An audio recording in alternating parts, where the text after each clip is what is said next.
بلدیہ جنوبی کراچی کے ملازمین کو میڈیکل انشورنس کے حوالے سے انتظامیہ اور یونین کے مابین اجلاس کا انعقاد کیا گیا، جس میں کمپنی کی جانب سے سہولتوں میں کوتاہی اور انتظامیہ کی جانب سے کمپنی کی پیمنٹ روکنے پر تمام فریقین کی رضامندی سے ملازمین کے میڈیکل الاؤنس کی کٹوتی واپس کرنے اور اثر نو میڈیکل کی سہولت باہمی مشاورت سے کرنے پر اتفاق کر لیا گیا۔ اجلاس میں بیوسفل کمشنر بلدیہ جنوبی اختر علی شیخ جہاں موجود تھے اور ان کی صدارت میں ہی اجلاس کا انعقاد کیا گیا۔ اس موقع پر اکاؤنٹ آفیسر نعیم یوسفی، ڈائریکٹر ایڈمن محمد رئیسی، ڈائریکٹر کمپیوٹر عاشق بلوچ اور یونین رہنما نے بھی اس موقع پر شرکت کی۔ مذاکرات کے اندر کھل کر تفصیلی طور پر تبادلہ خیال کیا گیا اور یونین رہنماؤں نے کمپنی کے ذمہ داران سے بھی زور دیا کہ یہ محنت کشوں کا میڈیکل انشورنس ہے اور ان کو یقینی طور پر یہ حقوق ملنے چاہیے، اور اس طرح کی صلاحیتیں یا سہولتیں دے کر یقینی طور پر کمپنی بھی سرخرو ہو سکتی ہے، اس لیے کہ محنت کش علاج معالجے کی سہولت حاصل کر کے یقینی طور پر خوشحال ہو سکتے ہیں۔ اور اس مہنگائی کے دور میں یونین اپنی کوشش جاری رکھے ہوئی تھی، تاہم کمپنی نے بھی بھرپور تعاون کیا اور بلدیہ جنوبی کی انتظامیہ نے بھی یقینی طور پر کمپنی کے ساتھ مذاکرات میں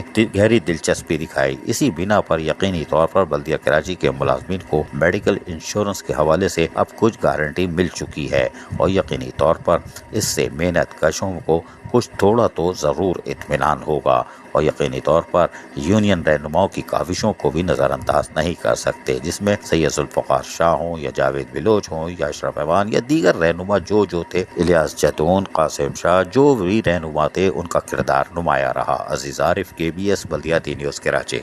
ایسی ہی خوبصورت ویڈیوز فیوچر میں حاصل کرنے کے لیے ریڈ بٹن پر کلک کر کے اور بیل آئیکن کو پریس کر کے ہم سب کے سبسکرائبر بننا مت بھولیے۔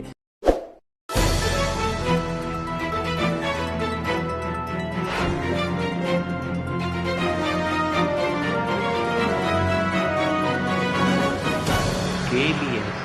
بلدیاتی نیوز۔